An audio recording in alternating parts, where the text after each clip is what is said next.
If you've ever been interested in installing a sump pump, your boy Bert the Sun got you. First, you want to make your layout.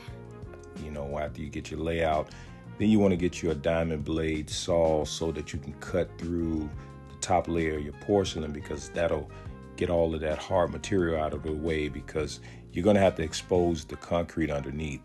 So once you get that top layer of porcelain out the way, you're going to then get you a masonry bit and then just kind of drill around the perimeter of your circle.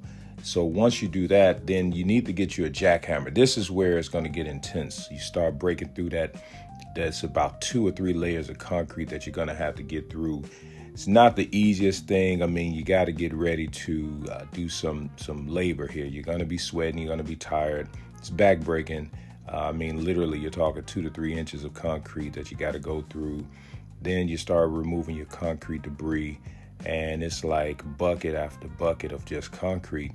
And then what's going to be a surprise after a minute, once you break through all that concrete and you figure that you're, it's easy going after that, then you're going to get to a point, you get your spade, shovel, and you start just digging and digging and digging. Now you're digging through a bunch of mud. I mean, you're talking layer after layer after layer.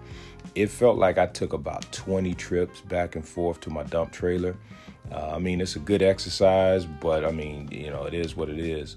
So once you really dig, and depending on, I guess, what area you live in, 24 inches, you got to go down at least 24 inches. That's code requirement.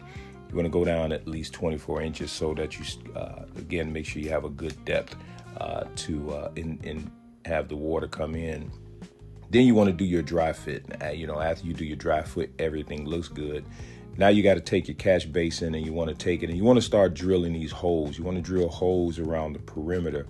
And what these holes will do is going to allow the water to penetrate into the catch basin. And then, that's key. A lot of times I've seen scenarios where people have done that and they forget to put the weep holes in.